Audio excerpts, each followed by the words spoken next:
नमस्कार दोस्तों, हम उज्जवल निर्मल भोजपुरिया मार्टी न्यूज चैनल से। आज मैं रूबरू जो करा रहा हूँ महाराजगंज के सांसद जनार्दन सिंह सिग्रीवाल जी से, जो कि अटल जी के कार्यों को लेकर, देश के यशस्वी प्रधानमंत्री के कार्यों को लेकर छपरा में और महाराजगंज में हमेशा सजग रहते हैं और विकसित बनाने के लिए अपने महाराजगंज को किस तरीके से तत्पर रहते हैं, इनसे मैं जाने को किस तरीके की क्या तैयारियां है 25 तारीख को लेकर महाराजगंज और छपरा वासियों को। देखिए, सबसे पहले तो मैं कुछ अटल बिहारी जी वाजपेयी जी के जो 100वां जन्म जयंती समारोह इस 25 दिसंबर को होगा, पहले उनके चरणों में मैं सादर श्रद्धा सुमन अर्पित करता हूँ। वह देश के कल्याण के लिए हर काम, चाहे वो सत्ता भी छोड़ना पड़े तो एक सेकंड भी उनको नहीं लगा। संविधान और विधान को किस तरीका से पालन किया जाए उसको उन्होंने अपने जीवन में उतारने का काम किया। एक वोट से भी वह सत्ता को माने रखने का प्रयास नहीं किया। एक वोट से खत्म हुआ तो सत्ता को उन्होंने त्याग देने का काम किया। अटल बिहारी वाजपेयी जी के जन्म जयंती समारोह को हम लोग विकास दिवस के रूप में भी मनाएंगे। जन कल्याण के लिए उन्होंने जिंदगी भर काम किया और आज उस काम को, उनके सपने को देश के यशस्वी प्रधानमंत्री नरेंद्र मोदी जी आगे बढ़ा रहे हैं।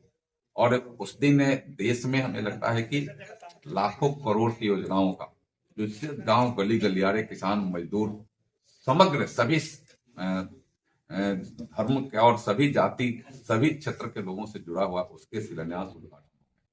महाराजगंज और छपरा में भी हमें लगता है कि सैकड़ों करोड़ की योजनाएं जो अभी चलने वाली है, चल रही है, उसके भी शिलान्यास उद्घाटन। मैं कुछ अटल बिहारी वाजपेयी जी के चरणों में सादर निवेदन अर्पित करता हूँ। और ये सनातन के लिए वो हमारे वीर बंधु, वीर भाई, जो अपने उस सनातन की रक्षा के लिए धर्म के प्रति जागरूकता को दिखाते हैं, वह अपने को दीवार में चून जाना, दीवार में जुड़ जाना कबूल किया, लेकिन धर्म परिवर्तन करना कबूल नहीं किया। यह एक संदेश है उस वीर भाइयों के लिए, वीर बंधुत्व, वीर विचार के लिए, वो एक संदेश जन जन तक। और आज के समय में बहुत यथार्थ है और हमें लगता है कि नीचे तक एक एक लोग उसका अनुकरण करें।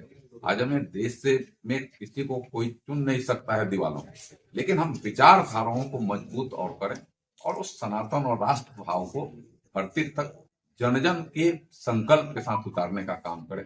आज हम उसका भी संकल्प। क्या कुछ लगता है, जिस तरीके से सामने 25 में चुनाव की बात है, विधायकी के चुनाव के सामने 25 में है, क्या इस बार दोनों डबल इंजन की सरकार है, 10 सीटों में क्या बड़ा बदलाव, क्या कुछ अपेक्षा? यहाँ तो 10 के 10 तो यहाँ हम जीतेंगे ही जीतेंगे। पूरे राज्य में 220 सीट से कम नहीं होगा। हम 2010 में आपको बताऊं कि 210 12 सीटें एनडीए के 15 ने जीता। आज हम उसको भी पार करेंगे, 220 सीट जीते। और यह विश्वास से, लोगों को विश्वास हमारे देश के नरेंद्र मोदी, देश के प्रधानमंत्री जी पर, वो गांव गली गलियारे का काम कर रहे हैं। और लोगों के रोंगटे खड़े हो जाते हैं जब वह काला दिन उनको ध्यान में आता है जंगल राज का, जब किस तरीका से भ्रष्टाचार था, किस तरीका से दिन दहाड़े लूट, हत्या, अपहरण था, तमाम चीजों पर विराम लगा। और सुशासन के प्रतीक हमारे राज्य के मुख्यमंत्री नीतीश कुमार जी, और उनको सीधे नरेंद्र मोदी जी का स्नेह, दिशा निर्देश और उनके माध्यम से विकास के गाड़ी को और गति देने के लिए हमेशा सहयोग प्राप्त हो रहा है। तो यह राज्य के विकास के लिए भी एनडीए का सरकार रहना, नीतीश कुमार जी का मुख्यमंत्री रहना आवश्यक है। इसलिए राज्य के भी हमारे लगभग 13-14 करोड़ जनता इसको भी समझ रही है कि हमारा विकास कहाँ से होगा, हमारा कल्याण कहाँ से होगा, हमें और आगे बढ़ाने में कौन सरकार मदद कर रही है।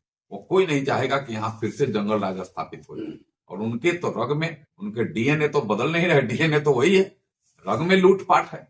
और इस एनडीए के रग रग में बसा हुआ विकास, हमें विकास विकास विकास के रास्ते पर इस राज्य को और विकसित राज्य बनाएंगे। यह संकल्प के साथ 2025 का चुनाव होगा। और कांग्रेस की जब सरकार थी तो कांग्रेस कहता था कि किसानों के खाते में पैसा जाता ही नहीं है, पहुंच ही नहीं पाता है। आखिर भारतीय जनता पार्टी का, मोदी जी का सरकार है, तो कैसे पॉसिबल हो रहा है कि किसानों के दम घर में और खाते में पैसा जा रहा है? यही तो मोदी मैजिक है। इसी को मोदी मैजिक कहते हैं। लोगों को लग रहा होगा कि कैसे हो रहा, दुनिया स्वीकार कर रही है। दुनिया, यूएसए हो चाहे दुनिया के सबसे विकसित देश भी स्वीकार कर रहे हैं कि भारत इस देश में एकदम अपना अव्वल स्थान बना लिया। एक बटन दाबते हैं तो देश के 12.5 करोड़ किसानों के खाते में 2-2 हजार रुपए पहुंच जाते हैं। आज कोई भी पेंशन हो, कोई भी खाताधारी हो, किसी के यहाँ जाना नहीं है, सबको डीबीटी के माध्यम से उसके खाते में पहुंच रहा है। यह मोदी का मैजिक है, यह मोदी का कमाल है। इसको इस दिशा में भी विकसित करने का काम किया है। और आज गरीब कल्याण की योजनाएं जितनी चल रही है, किसी ने सोचा भी नहीं। आज एक लोगों को स्वास्थ्य की दृष्टि से उनको कवर किया गया है। 5 लाख रुपया उनको प्रति वर्ष देने के लिए आयुष्मान भारत का कार्ड, गांव गरीब गड़िया किसान मजदूरों के पास तक, जिनका झोपड़ी घर, वहां भी गैस का चूल्हा, गैस का कनेक्शन देने का काम, बिजली पहुंचाने का काम, गांव गली गलियारे तक सड़क पहुंचाने का काम। यह हमें लगता है कि इस काम को कोई अस्वस्थ हो जाए तो सिर्फ हम आयुष्मान भारत के अलावा जेनेरिक दवाओं के लिए उस दवा की दुकान हमें एकदम 30% दवा उपलब्ध कराते हैं। खास करके कैंसर हो, मधुमेह बने, शुगर रोग हो, तो इसमें विशेष रूप से दवा हो, हार्ट का हो, तो एकदम सस्ते दवा में अगर हो जाए, इलाज हो जाए।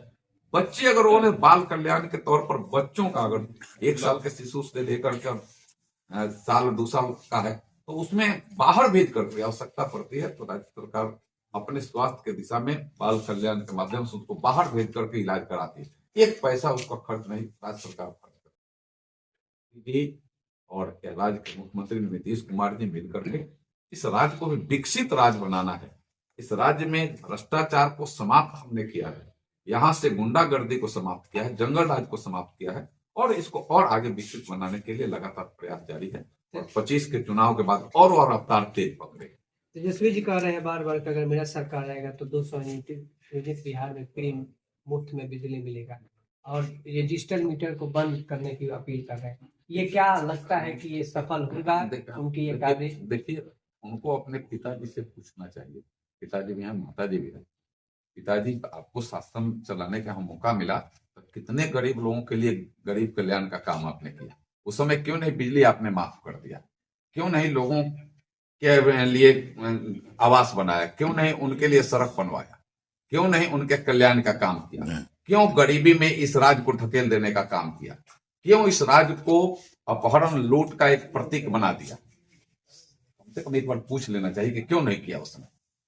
तो लोगों को तो पूरा का पूरा वो लोगों ने देखा है इस राज्य के दुर्दशा को। तो लोग जो पिताजी नहीं किए हैं उनके बेटे पर कितना विश्वास करेंगे, समय बता। इसकी जानकारी दी है, उससे ज्यादा जानकारी की आवश्यकता नहीं है, काम करने की आवश्यकता है। हम लोग अभी से लेके 25 तारीख तक जो कार्यक्रम होने वाले हैं उसकी तैयारी में लगे हुए हैं। आप लगने जा रहे हैं, लोग बातचीत करेंगे और कार्य का अंजाम देंगे। सुझाव है पार्टी का प्रयास। एक और सवाल आपसे सर रहेगा कि लगातार आप छपरा में दूसरी बार आप विधायक बने, तो जिस तरीके से छपरा विकसित होना चाहिए दिन प्रतिदिन विकसित हो रहा है, क्या अपेक्षा करते हैं छपरा को और लेकर? आप क्या अपेक्षा करते हैं सो बता दीजिए पहले। छपरा जिस तरीके से डबल डेकर हो गया, तमाम यहाँ पे सुविधा मिल रहा है, उम्मीद करते हैं सर क्या सुझाव हैट्रिक मिल रहा है, तो क्या लगता है कि और छपरा जिस तरीके से शिक्षा हो, स्वास्थ्य हो, तमाम योजनाएं हैं जो तमाम विरोधी पार्टी टिप्पणी देती रहती है, वो सारी सफलता हम लोग को मिलेगी?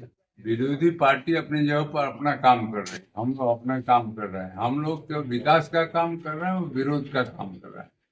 आप देखिए थोड़ा छपरा में जाके देख लीजिए जितने विकास काम हुए हैं। शहर में देख लीजिए, रोड नाला की बात जहाँ तक है वो हम लोग बनवाने की कोशिश किया है और बचे खुचे समय में हम ऐसा काम करेंगे, ऐसा मेरा मानना है। निश्चित रूप से हम लोग आगे जाते थे। छपरा वासियों से क्या कहेंगे? सब रखे, हम लोग काम कर रहे हैं, काम समय पर दिखेगा, यही मेरा आपसे निवेदन। बहुत बहुत धन्यवाद।